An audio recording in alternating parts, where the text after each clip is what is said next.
Injil suci menurut Matius. Dimuliakanlah Tuhan. Sekali peristiwa, Yesus mengajar orang banyak. Hal kerajaan surga itu seumpama harta yang terpendam di ladang, yang ditemukan orang lalu dipendamnya lagi. Karena sukacitanya, pergilah ia menjual seluruh miliknya, lalu membeli ladang itu.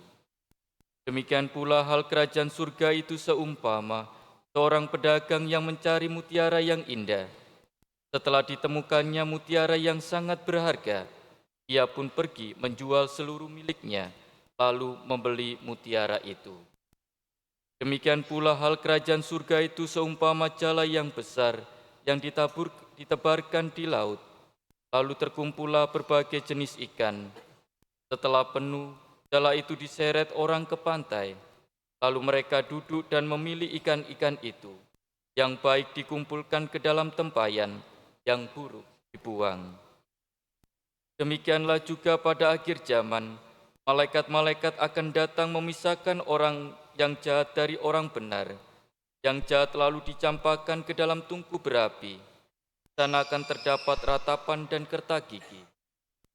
Mengertikah kamu semuanya itu? Mereka menjawab, ya, kami mengerti.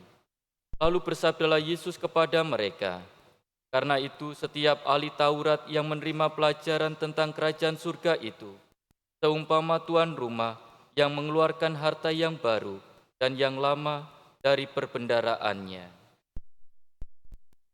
Demikianlah sabda Tuhan. Terpujilah Kristus.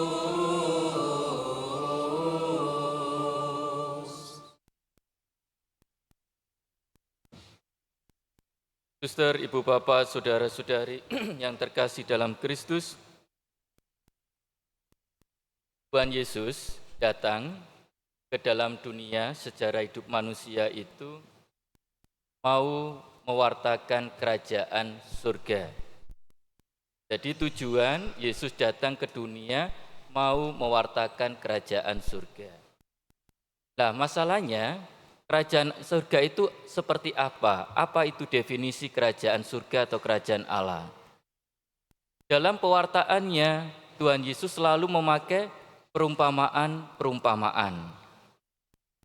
Dan salah satu perumpamaan yang kita dengarkan hari ini adalah harta yang terpendam, yang ditemukan orang, lalu semuanya mereka menjual seluruh miliknya hanya untuk mendapatkan harta itu. Atau seorang pedagang yang ketika menemukan mutiara yang paling indah dalam seluruh pengalaman hidupnya, menjual semuanya untuk memiliki itu. Ada sebuah pengorbanan, perjuangan untuk mendapatkan sesuatu yang terpendam, harta yang terpendam, dan juga mutiara yang berharga. Lalu mutiara dan harta terpendam kita itu apa? Tak lain adalah ketika kita bersatu dengan Tuhan. Jadi kalau kita tadi memikirkan sebenarnya definisi kerajaan Allah itu apa sih? Tak lain adalah bersatu dengan Tuhan Yesus yang adalah sumber keselamatan kebahagiaan setiap orang. Mengapa itu yang kita tuju? Karena semenjak manusia pertama jatuh di dalam dosa, di mana awalnya itu hidup bahagia di Taman Eden, sekarang jatuh ke bumi dan harus mengusahakan tentang pekerjaan, mengolah tanah dan sebagainya, berjalan untuk menuju kepada Tuhan Allah sendiri. Citranya yang tadi rusak sekarang mau dipulihkan. Lalu siapa penuntun kita? Siapa yang menuntun kita bisa sampai kepada citra yang dulu diciptakan sesuai dengan gambarnya adalah Allah sendiri yang menjelma menjadi manusia. Maka Tuhan Yesus hadir mau menuntun kita, mengarahkan kita untuk mencapai keselamatan. Maka orang-orang yang mendengar pemberitaan pewartaan Tuhan Yesus itu orang-orang yang terpilih, orang-orang yang dibenarkan, dan mereka inilah yang nantinya dimuliakan. Lalu bagaimana sikap orang yang mau mencari kehendak Tuhan, harta terpendam mutiara yang berharga? Bacaan hari ini, dalam bacaan yang pertama, ada tokoh namanya Salomo. Dia terkenal sebagai raja yang bijaksana. Dan kita dengarkan hari ini, meskipun masih muda, dia tidak meminta kekayaan, dia tidak meminta harta yang di dunia ini, tetapi yang diminta apa? Roh kebijaksanaan.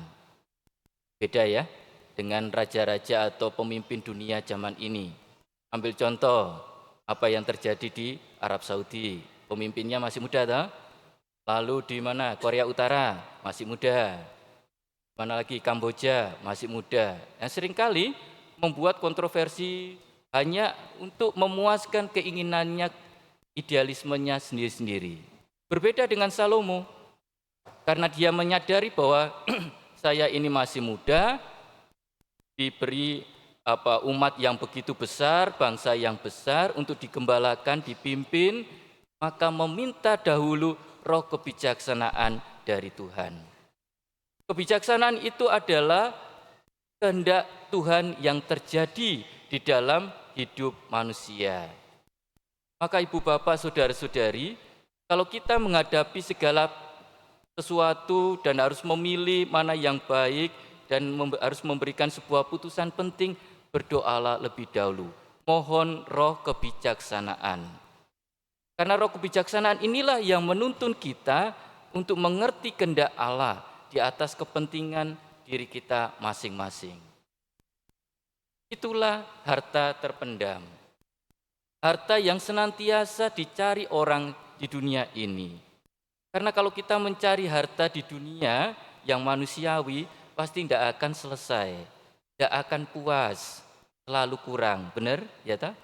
Tetapi kalau kita menemukan harta surgawi, di mana kita bersatu dengan Tuhan, kita menjadi damai, hidup kita tentram, kita diarahkan itu. Lalu apa contoh konkretnya dalam hidup kita?